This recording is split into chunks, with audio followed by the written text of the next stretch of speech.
Let's forget about most part of 2020. But in the years preceding this, I'm sure you've received n number of invitations to weddings.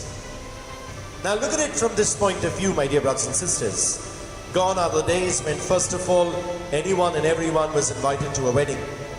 It wasn't that expensive, so perhaps you would always receive Mr. and Mrs. So-and-so and family. Today that and family is some of the other knocked out from the invitation card, cutting costs, naturally, because it's expensive. So therefore, first of all, consider yourself to be at the privilege to have received an invitation to a particular wedding. You may not even be a relative, you could be a friend, you could be a neighbor, or some acquaintance, but they have thought of you and invited you to the wedding. And I believe the choice is left up to you. You decide whether you want to go or not. And then of course comes the thought, now I have to give a gift at this wedding. What do I give? Depending on who the person is, I'm sure you'll put a value to the gift. Now, in some parts of our country, especially in the villages, there is this whole idea of inviting the entire village for the wedding. So perhaps there'll be people who'll come for that wedding who had a big fight with you and not even on talking terms with you, but there is fukkat drinks and there is something to eat. So therefore, let's go for the wedding and take the whole khandan and go. This happens. And then the wedding party says, oh my goodness, I have to shake hands with these people.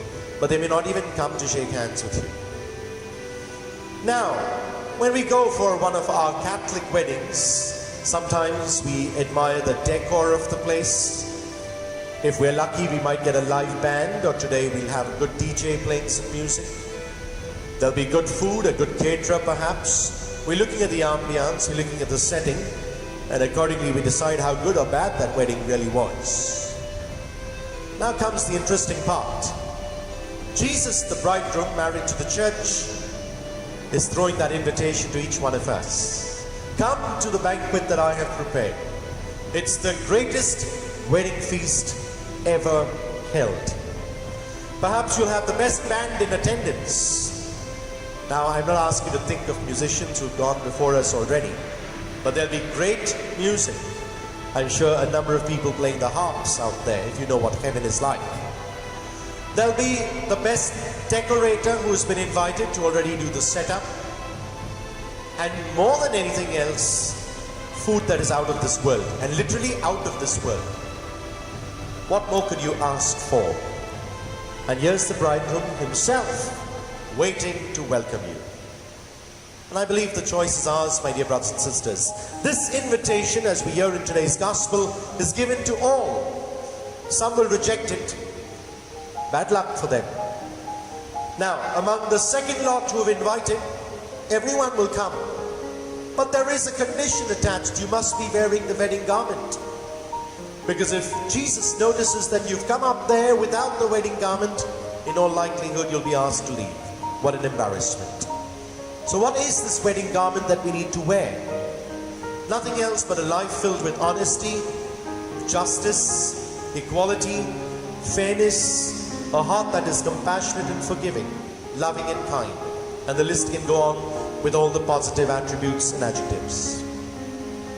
If you and I can be wearing these wedding garments, then this would be the best invitation we could receive, and perhaps the best wedding we've ever attended.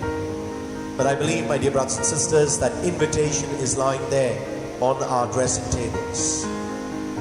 Each one of us has the choice whether to accept this invitation to this greatest banquet ever held, or to reject it. What will your choice be?